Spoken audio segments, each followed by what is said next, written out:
Good afternoon and welcome to Triple M's Sunday Sin Bin. All thanks to Prosper, Ben Dobbin, James Hooper, James Graham. No Gordon Tallis this week. He's got the Gordon Tallis Cup in Townsville. So straight off the bench, the great Blocker Roach joins us for the next 2 hours on Sunday Sin Bin. Blocker, so good to have you back in that chair, mate. And I'm pleased Gordy's out of here, mate. You're actually was my first pick anyway over Gordy.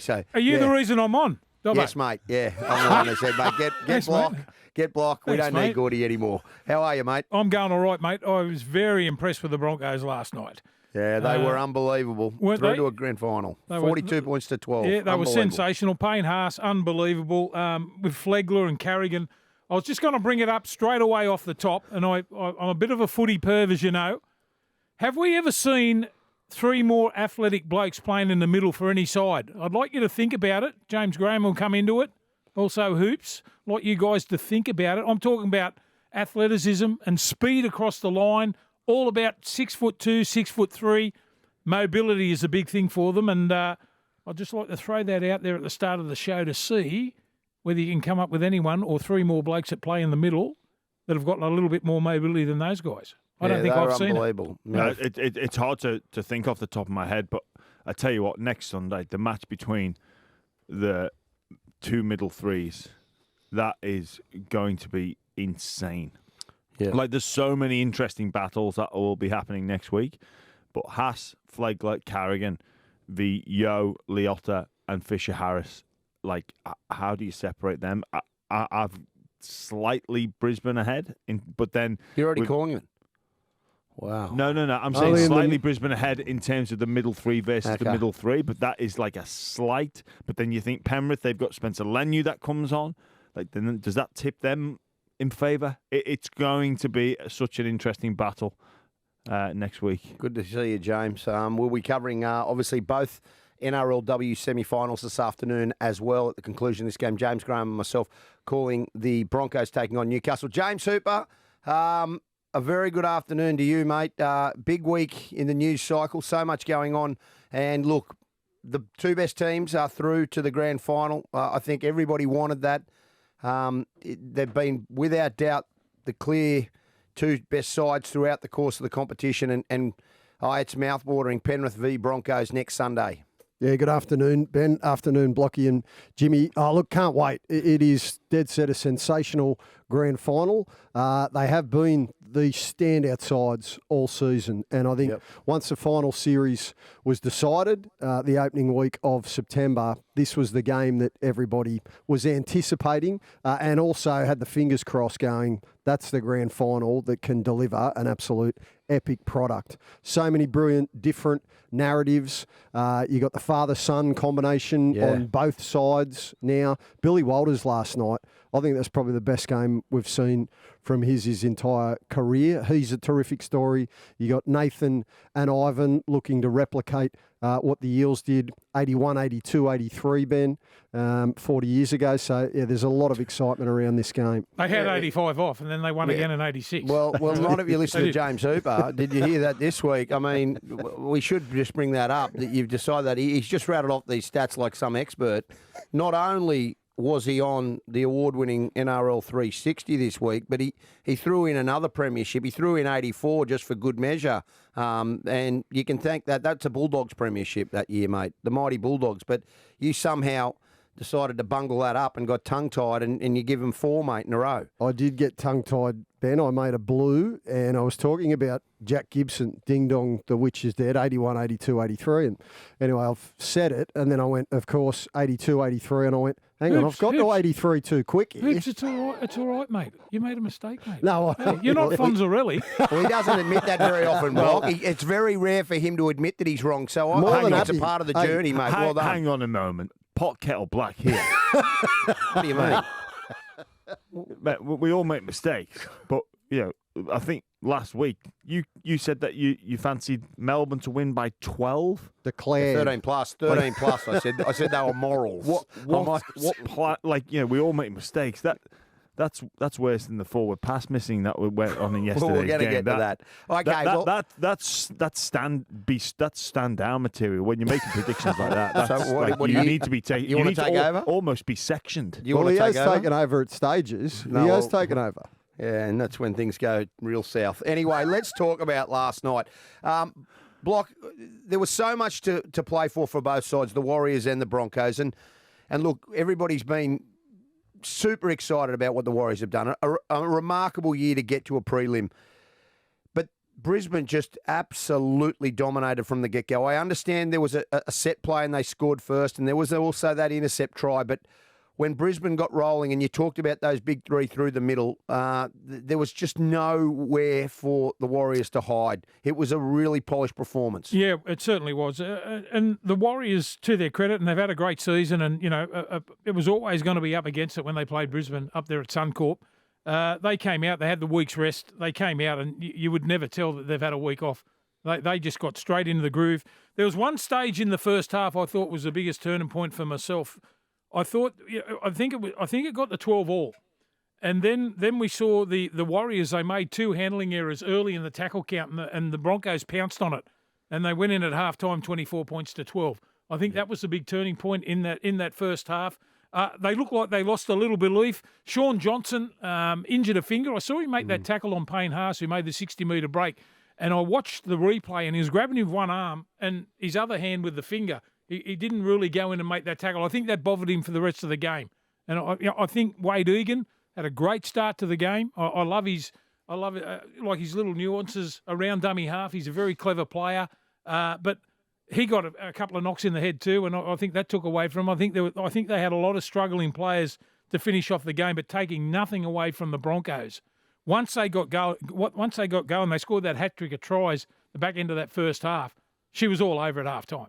Oh, it was electric to watch. Unbelievable. I mean, you called the game. Yeah. The excitement, you blokes, Dobbo and Jimmy, you were both up there. The excitement was palpable. Like that crowd was rock and rolling. Those scenes in the opening half, it was such an exciting game when it was going try for try, and the Broncos were just punching through the middle. Even when the Warriors hit the front, when DWZ scored the intercept, just the excitement. It was a roller coaster game. Yeah, mate. The thing for me. Sorry, Dobbo. The thing for me was Reece Walsh. Now, I don't know if you saw that try he scored just before half time. He was standing at the back of the play with his hands on his hips, and Flegler went through. And all of a sudden, when you saw the replay, you saw him just the anticipation of a young fella with speed that you can't buy. He just anticipated that he was going to get that offload, went straight through, then got that ball back on the inside for Walters a second try. You remember that? Yes. Yeah. If you have a look at the overview of him, of the replay, standing around minding his own business, and then that anticipation of, bang, something's on, I'm going to get there. He was flat-footed. He was. Jammer, I've got to ask you this about Reece Walsh. He throws that intercept, and sometimes young players, they can go right back into their shell. Well, next play, they go to their left. He steps and puts Farnworth away, and then he is the flat-footed. So even though he threw that intercept, and which could have potentially seen him lose all his confidence, he managed to turn that, and it didn't even faze him one bit. Not interested in dwelling on mistakes. It's a sign of the times with the youth. They seem to have this this ability to completely block out the negative consequences of plays like that. And Reece Walsh was a prime example of that yesterday evening. A 4-on-3, not only was it an intercept, but it was an opportunity that the Broncos blew, because they were 4-on-3 down a short side, and they would practice those sorts of situations every single week at training and look to execute, and the overwhelming majority of the time come up with a line break and points, at least a minimum of a line break or a quick play the ball.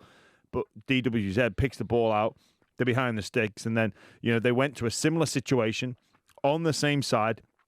And I gasped in commentary. I went, because I thought he'd thrown an intercept again, but he didn't. He just held his time. He held the ball one or two steps more than what he did in the previous play, and just puts a beautiful pass to Farnworth, who was sensational again. I know we talk about the middle three of the Broncos, but his contribution was enormous. That first carry, quick play the ball, and then bang again. The Warriors just had no answer for the speed of the ruck and the offload and the fatigue that brings in on you. And when you've got a team like Brisbane who are fresh, very favourable bye schedule. They had a bye in round 19, a bye in round 25. week 2 of the finals off. They look fresh. They look hungry. But yeah, Reece Walsh. Like, what about his season? Against his old team, the Warriors. He came back and he's an incredible athlete to watch. And Blocker's point there about him just lurking, looking, and then that ability to just at the drop of the hat, bang, go. And it's lights out. That the New Zealand defenders had no answer for him. How do you pick him up? You think back to the first half when he went up the right hand side. Remember he passed the ball over the top to Cobbo, and Cobbo was gone down. How do you pass back in the inside anyway? He took the tackle, right? That's on the right hand side. Then a couple of times he bobs up on the left hand side to put a couple of tries on. Now I'm glad you mentioned Farnworth too. Mate, what about his handling skills? You mentioned Walsh going at the line there with the late pass, held it right up. How he caught that ball to score, I'll never know. Mate, he was unbelievable. Yeah. Caught on his leg, didn't he? Yeah.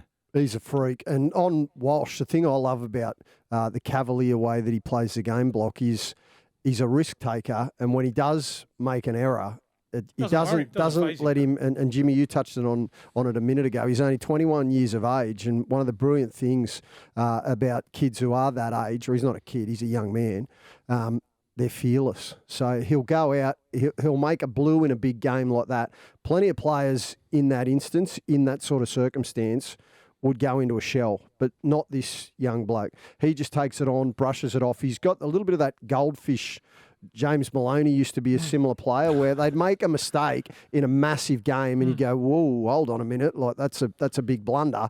But mate, they'll just dust off and go, I can make up for it. You know the other thing he's got too that Billy Slater had. Billy Slater, he saved more tries than he scored. You think about how many tries on the goal line that he saved, getting under blokes and all that sort of stuff. Yep. Watch Reece Walsh. Everyone's waxing lyric about his attack, and rightfully so. He's unbelievable. He saved a couple of tries too. Last ditch. Brilliant. We are going to talk with Kevin Walters at 120, but it's interesting you use that comparison with Billy Slater, Block, because when Kevin Walters was asked who he has coached or who he's seen that compares to Reece Walsh, he said Billy Slater, when his time at Melbourne as an assistant, he said Billy was exactly the same. He'd throw balls into the crowd. Next thing you know, he's chip and chasing, and he said he's the closest thing.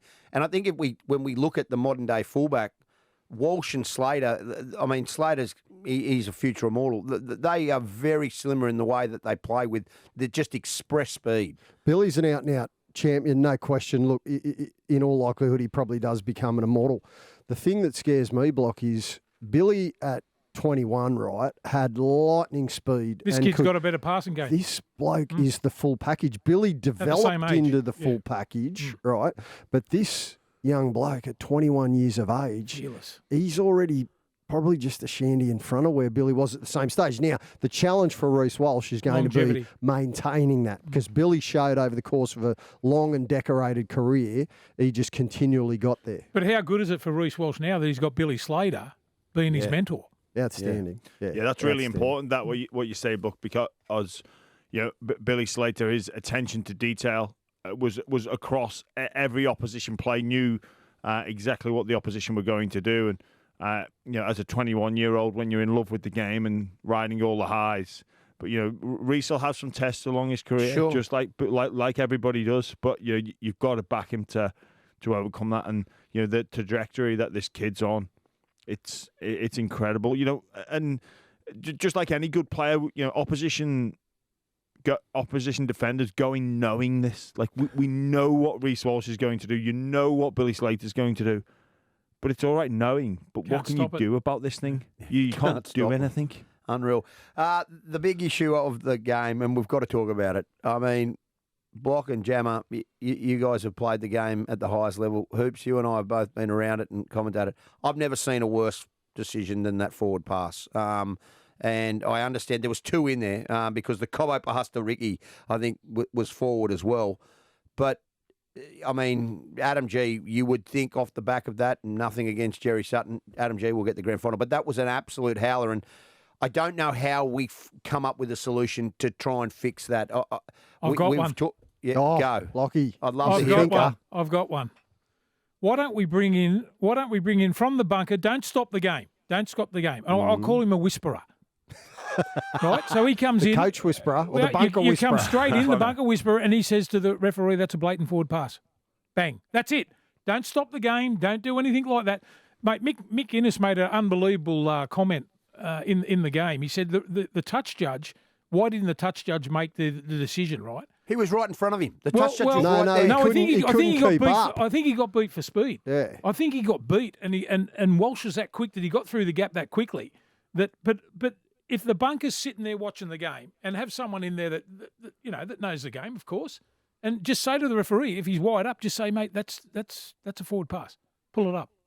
No, don't stop the game. I like it. Look, people will blow up and people will say there's already enough there's one already stoppages. blowing up. No, but there's no stoppage. No stoppage. No, I know. Well, but what do you get? How Well, you just goes, mate, it's a forward so pass. Ricky scores the try and what? And then the whisperer gives the tip. No, the whisperer gives the tip on the forward pass Yeah, straight but away. But the bunker might have to have Jerry? a quick. I think we're look. I know it makes sense, a but can I of think we're worms. going down a slippery slope.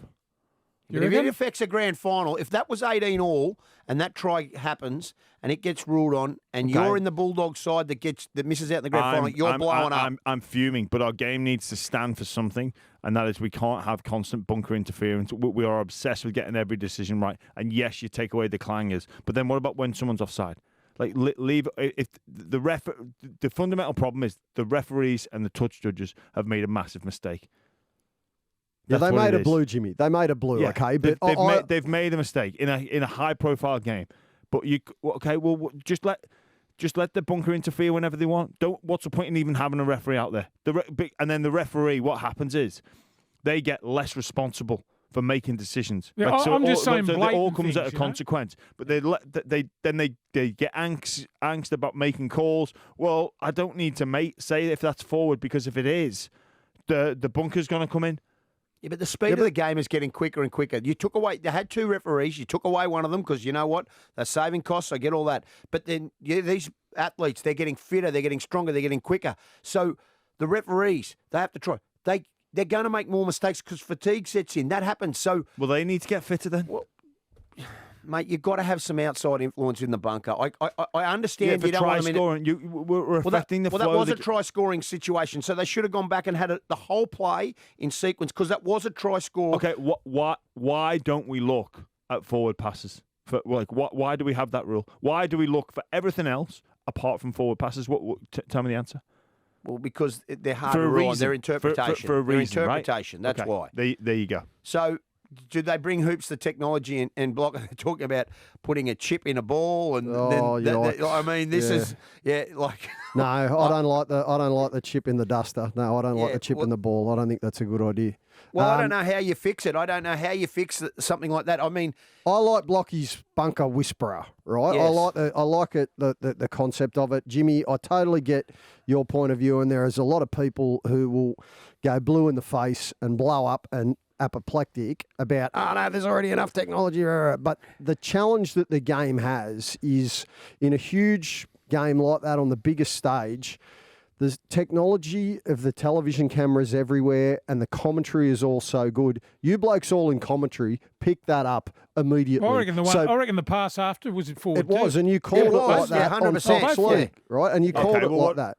So, but Jimmy, this is the challenge, right? Is that before Ricky even scored the try, in both commentary boxes, Fox and Channel 9, everyone's already howling about the fact that it was a forward, and on radio, you right? Were howling. About the fact straight that away. it was a forward pass. So if everybody who's at the ground can see it, then I don't mind this idea of the whisperer just going, hey, listen, mate, you can't award that. You've missed a blatant forward pass. Bring it back, and it's a Warriors ball. I know, but then who decides what a blatant one is? That one yesterday was a blatant one, mate. Come on. Last night's was a blatant one. No, because things are important, Ben. Yeah, I get it. It's important. The result of the game's important, mate. I know it is, but also is like the changing this has massive ramifications, which I think it's not as simple as, we eliminate this howler. We'll put in two refs then. Go back to two refs so the referees aren't as fatigued. So potentially these kind of decisions become a lot less. Let's go the flip side. The Wade Egan forward pass that was given. I don't think that was a forward pass. Do we have bunker intervention for that? I would. Did it change the context of the game? Well, to it an was a extent. turn- Well, yeah. It was around the halfway line, yeah. wasn't it? Yeah, it did, yeah. That wasn't a forward pass either. To be fair, Right, to be fair so to well, Wadey, Everyone's yeah. going to blow up anyway and say, half the people are going to say it was right, half of them are going to say it wrong anyway. This is it. it. Yeah, well, It's just human error. Well, the one thing is, I don't think anybody at the ground or watching TV had anything Well, it was wrong. blatant. That was Well, blatant. there was 3 people that didn't see it. Well, the touch Well, judge. hang on. One touch judge is 50 Yeah, metres yeah, away on the fair other enough, side of fair the enough. field, right? Two And didn't see it. in fairness to Jared Sutton, right? He was behind the play. He was doing a good. Yeah. That game was going at breakneck speed, Yeah, right? I agree. And Reece Walsh moves like the wind. Like he's that quick. The poor old touchy, he pulled a hamstring trying to get out of first gear. But to be fair, Hoops, Stevie Wonder could have seen that. And that's why we need the whisperer. Anyway, we're going to Whisperer. take a break. This is Sunday Sin Bin. We're going to come back and talk Panthers next. This is Sunday Sin Bin, thanks to Prosper on Triple M. Welcome back, Triple M Sunday Sin Bin. All thanks to Prosper, Australia's #1 online lender to small business. James Graham, James Hooper, Blocker Roach with you. In for Gordon Tallis, Ben Dobbin with you. Ahead of, we will be calling both the NRLW semi-finals this afternoon. Obviously, the Broncos taking on Newcastle. That game kicks off at 2:05, and then following that, the Roosters will take on the Titans for a chance to go through to the grand final next week. Last night, Brisbane, 42 points to 12 winners over the Warriors. They will meet the Penrith Panthers, who won against Melbourne 38 points to 4, just like I predicted last week. And well done to the Panthers. What a juggernaut. 2-time reigning grand finalists and winners. They've been in 3 of the last grand finals, and they're now going into their 4th grand final. Hoops, it's a great story from the foot end out west of the Blue Mountains, just below. They've been unbelievable. This rugby league nursery has just absolutely taken on every single challenge they've faced. They lose players. It doesn't matter. They continue to roll on, and they've got an unbelievable program there, and they're going to be very difficult to beat come next Sunday. Oh, they're an out-and-out juggernaut, Dobbo, and the way that they just so easily dismantled the Melbourne Storm. And the Melbourne Storm, they've been a champion side for decades now. But the way that Penrith, Fisher Harris and Moses Leota, and then once they busted up Melbourne's pack, then it was just yo through the middle. Cleary was on fire. But, Dobbo, I think the best thing about Penrith, they're a great advertisement for what you can do as a development club. They've always been a development club from the time that they came in. They got the luxury that they've got the biggest junior rugby league nursery in the world. And what they have clearly absolutely nailed is the pathways. Because you go back to last season, they won every comp. They won NRL, they won New South Wales Cup, they won Jersey Flag, they won SG Ball Harold. They swept the pool. They won the lot. So they've clearly got the procession line humming. I love the fact that the team's got a lot of local juniors in it. They do go out, and they've got Jimmy Jones, who's one of the best in the business when it comes to recruitment. He goes and finds Dylan Edwards at a young age, Isaiah Yeo at a young age. They cherry pick players that they need to bring in to the system, and then otherwise they just roll through with Brian Toto, Stephen Crichton, Spencer Leniu. It's phenomenal what they've done, Block. I know Luai gets a bad rap from a lot of people, but Including me. Yeah, but watching him, mate, you can honestly tell the love of the game. Can you imagine the pressure he would have been on during the week about coming out and saying to the Penrith club, look, I'm ready to play. Yeah, I'm ready to play. You pick me, and I'll repay you for it. Like, they're a different side when he plays. He's a jack in the box. He's a perfect foil for Cleary. Cleary is the staged organiser, reading the play and all that. You need a bloke in your side. And it's all about, in my opinion, it's all about mixes in your football side, mixes in your pack, different styles of players, different sizes, different skills. And I think Luai is a perfect example for Cleary in the halves. And I thought he was sensational on the week. I've had me my thoughts about him too. The way that he's carried on a few times and all that. But he's true to himself, and it's a way that he acts. He acts like that every week. So he's come back. You got to give him a rap when he deserves one, and I thought he was great. I'll give it to him, Block. He's tough. Like, to come back, that's a 6-week injury, and there's no question that. Did you like his line? I'm built. I want to tell the doctors that I'm built differently to everyone else. Yeah, well, I like that. It comes down to mindset. That's what it is. And it's incredible when you put your mind just on something.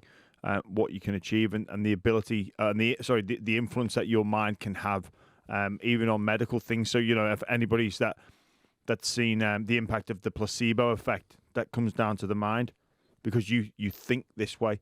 And Jerome Luai wasn't going to have anyone with any shred of doubt come into him. Yeah, he was a realist. He knew he had to get through Wednesday's training session, but he was fixed in his mind that he can get through this and get back on that football field. I honestly, when he was named on Tuesday, I thought, this is a smoky.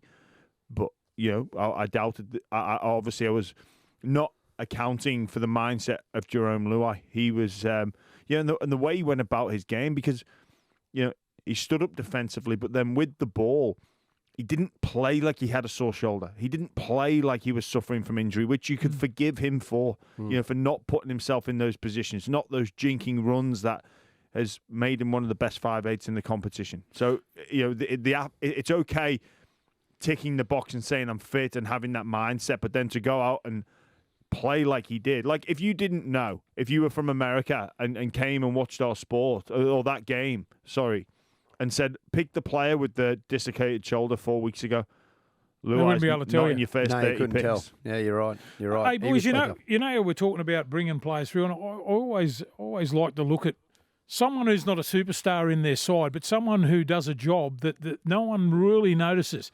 Now, the Penrith Panthers lost Appy Carousel. Talking about, mate, arguably the best hooker in the game, along with Harry Grant. He's a tremendous player. He had a great season for the Tigers. One out. He won their man of the year, didn't he? Yeah. Anyway, Mitch Kenny. Now, I want you to watch Mitch Kenny week in and week out, how he sets the line speed for the Penrith Panthers. You watch. He sprints out of the line. If you're a ball player and you see out the corner of your eye a bloke coming, it puts you off a little bit, right? You watch every time. Now, he might bounce off a couple of players here and there, right? But I'll tell you what, he sets a standard for their line speed. And we talk about the Penrith defence and how they, how quickly they move and all that sort of stuff. It's led by Mitch Kenny. Yeah, well, with their defence, what they do is they choke you out. They're like an anaconda where they wrap around its victim and just slowly you take a breath and it'll just suffocate and suffocate and suffocate you. And that's what they do. Penrith, they complete high. They front load their energy in defence and squeeze every last breath out of the opposition. Like Melbourne were... You look at how Melbourne started that game. They came with an intensity. Penrith were willing to match it. One penalty, bang, we're coming at you. Before you knew it, 5 minutes, Brian Toto goes over in the corner, and the Melbourne Storm players are looking around going, what happened? Just happened there? Because we started so well and it's off the plan, and 4 or 5 minutes we're down. Penrith, the juggernaut that they are, they're absolutely sensational. The completion rate, they complete higher than anybody in the competition. Their attention to detail is fantastic. The number of strike players across the park, the ability to execute set plays, the way they always seem to get it right. They're an incredible team to watch. The matchups on display are pretty sensational for next Sunday. It's one of those games I hate to waste time away, but I'm so looking forward to next Sunday. Yeah. Oh, it's going to be an absolute epic, Jimmy, no question. But I'm glad you brought Mitch Kenny up, Block, because he's a great story. Local junior, Windsor Wolves, son of a bricklayer. And when Appy Coruscant initially decided that he was going to go and join the Tigers, let's go back to the beginning of the year. Like, they were beaten convincingly by St. Helens. Well, not convincingly, it was a good game, but St. Helens beat them in the World Club Challenge out here.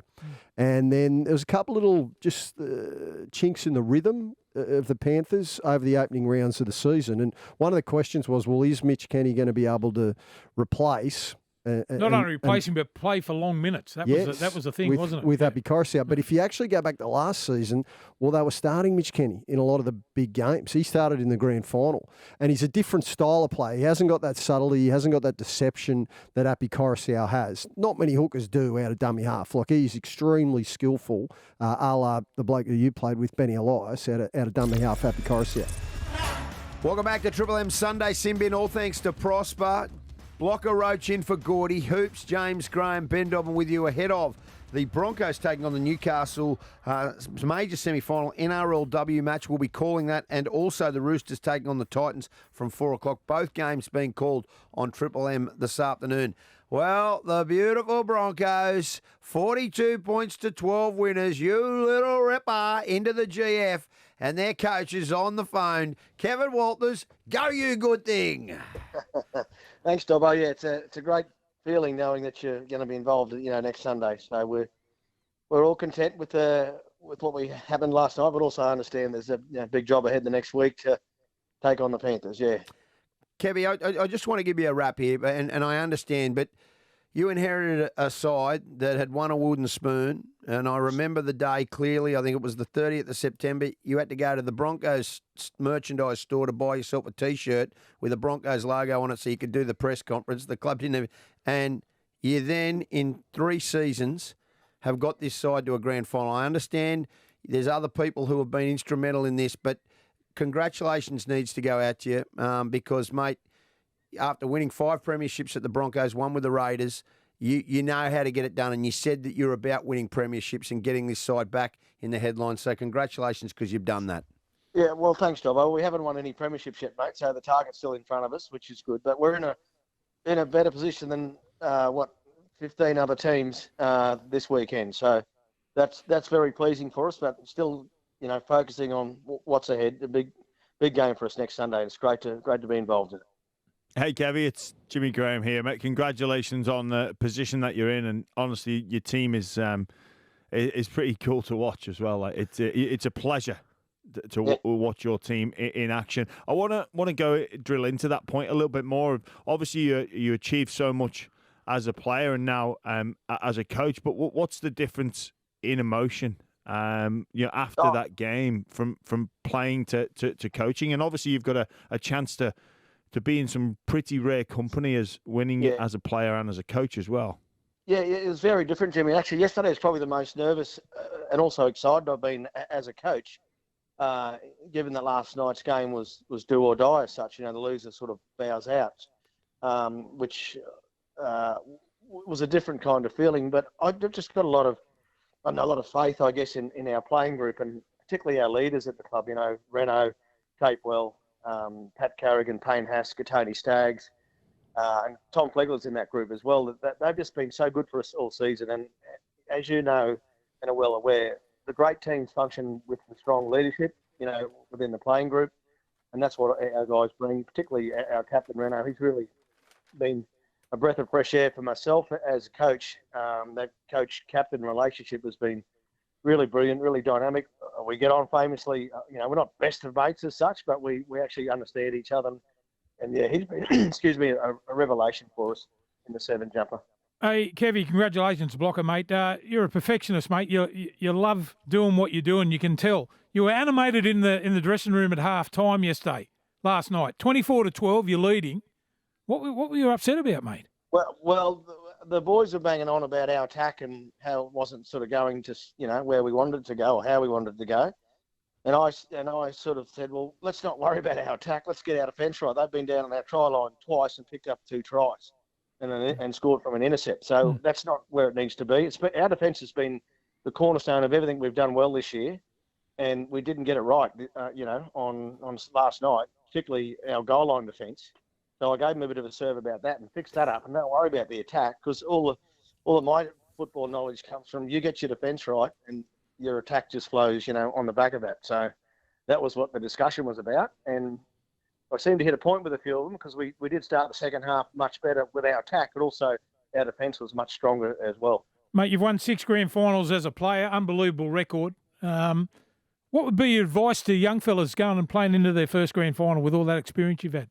Well, Block, I think everyone understands it's a great week to be involved in, so you need to enjoy that. You need to train well and prepare well, and just enjoy being part of what is a great experience for the grand final week. And then race day, when race day comes, you've got to get out of the box and you've got to have a good crack early, because, as you know, Block, it can be all over, in 80 minutes, but it feels like 3 minutes. You're sitting there at half time and there's 40 minutes gone on the clock already, and then you come back and you go back to battle again, and all of a sudden the game's over. You've won it or you've lost it, and it just happens all so quickly. So get yourself into the week. That'd be my advice. Kevy, it's Hoops, mate. Congratulations. I think I speak for a lot of people in the game when they say they like seeing good people do well, and you certainly fit that bill. It's been a brilliant narrative, the Brisbane Broncos, over the course of the last couple of seasons and the development that you've been able to make. I want to ask about the Panthers, the best defensive side in the competition over the course of the last 3 seasons, and they are geniuses at slowing down the play of the ball. They are geniuses on their own goal line. How do you try and break that down or upset that defensive rhythm? Yeah, well, that's what every team tries to do against Penrith. They've been the best defensive team, haven't they, for the last couple of years? And we played them twice this year. And I think in round 1, we came up with a couple of tries. And then second time we played them, I think we only scored 1 or 2. So, I guess it's about getting everything right against the Panthers.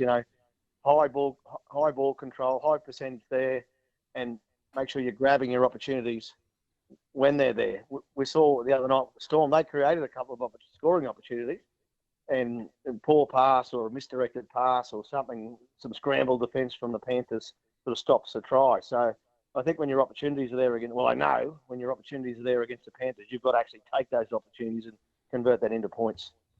I was just going to say, Kevy, looking back to Friday's game, Melbourne squandered some chances. Are you backing your team to take them? Well, I believe so. One of our traits is we've got striker right across the field from our 2 middle front rowers to our centres, wingers, fullback, our halves. Even our hooker finally has come out of the so, he's going well. We have got some strike there, but we need to, again, to take advantage of that strike, we've got to stay in the game with our defence, first and foremost. And then when we get those opportunities, those try-scoring opportunities or opportunities to put points on, we've got to grab them, which we'll speak about all week. Kevy, just quickly, you were part of 2015 for Brisbane when you came back as an assistant, and what people don't realise is that just little things like your preparation in the sense when you went to Sydney, you trained at Joey's, and Joey's only marked out half the field. You didn't have a full field to do. Has that been a big part of this morning, making sure that all the logistics? I know you've got a good crew around you, but that everything that you guys do, you don't have those hassles. I remember talking to you after the loss, and you said we just didn't do the little things throughout the course of the week right, and they paid. Even though it was in Golden Point, we know what happened and the history. But Brisbane should never have lost that. Has that been a focus today for you guys to prepare for the week? Yeah, well, it has been. Well, actually, last night after the game, we went back to the club, all the coaching staff and the players, and we spoke about the week and what it looks like. Behind the scenes, our people have put some stuff in place, with training and the like, because we do have to come to Sydney on Wednesday for the Dally M's, and then so we'll stay there forward, up until Sunday. So there's been a lot of planning gone behind the scenes last night and this morning, getting all that stuff, rolling it out, making sure it's in place, because preparation is everything. And, I felt last week here in Brisbane, we had a training session at Suncorp, and it was probably our best training session of the year as far as being really clinical with everything we want to do with our defence and our attack. So if we can keep that momentum through the week with our training, that would transfer, you'd like to think, into the game on Sunday, which we need to be, really clinical, on Sunday. Kevy, will much change with your preparation and approach this week? And even those final words before you go out, what are you planning on saying to your team? Well, I haven't thought about that too much just yet, but I got some comments last night about the offloads from our boys, which wasn't a plan of attack last night. It just sort of evolved, at the occasion, and we were good enough to take advantage of a lot of those offloads. So we'll sit together this week again. We'll come up with a couple of plans, obviously, with our attack, but it's more about our defence, because, what a lot of people underestimate is Penrith's scoring ability as well. We saw that last week, against the Storm, and in the first week of the finals against the Warriors. Everyone bangs on about, their attack all the time, their defence, Penrith, but they also are very good at scoring points and scoring them quickly. So lots to work on this week, but I'm very confident in this group. Our best football hasn't been played yet. We haven't seen it. Hopefully we're going to see it on Sunday night down at the stadium. Yeah, well, that's very exciting, Kevy. Now, just before we let you go, we know you're one of the great Ipswich people. You love having a laugh. You got to look at the lighter side of things. What about the carry-on from Bulldog Ben Dobbin off the top of that introduction? Fair dinkum. Not only is he fanboyed Paddy Mills on the field after the 42-12 cricket score last night, right? Mate, he sounded... I thought it was Gordy, right? Gordy's not here. He actually wore the Broncos jumper. He's up at the Gordon Tallis Cup in Townsville. Fair dinkum. Yeah, Mate. now if you take that Broncos jersey off, underneath it's a Lions jersey. He's a big Lions fan. as well. Get away. Get away. I'm Oh, rock playing solid. both sides, is he? He walks all sides, Block. Don't worry about that. Kevy, you know I'm rock solid, brother. You know that. Hey, listen, Love you, big fella. thank you, mate. Thanks for everything and being involved. I know it's a big week.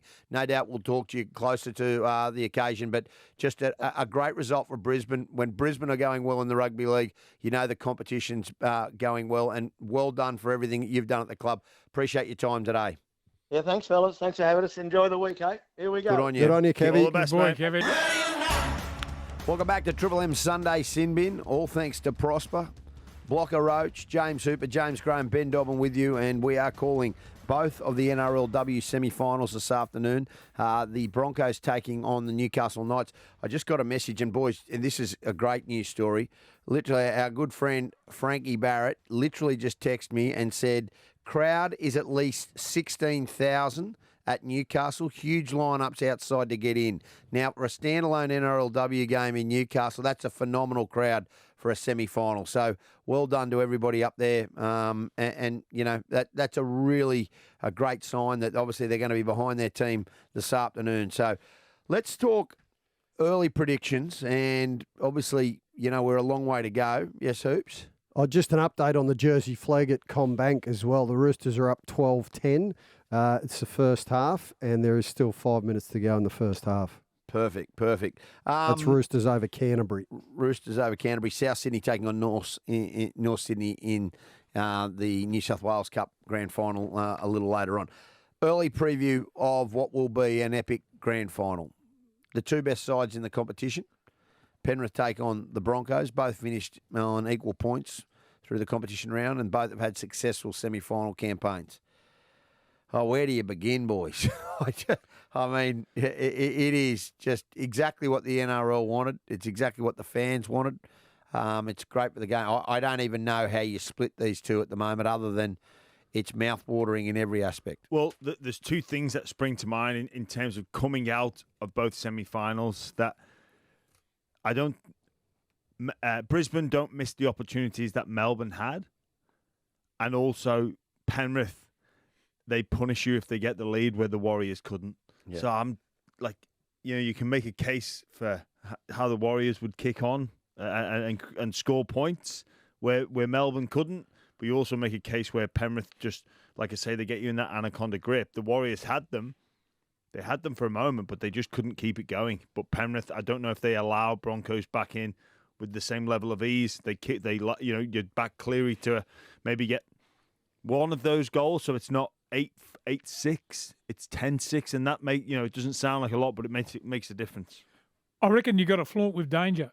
Mm-hmm. I reckon the Broncos have got to go out and play Bronco-style football. If they get into a slugfest, I don't think they can beat Penrith. Mm. I think the big thing for them last night was the offloads. It was 16 at half time. Mm.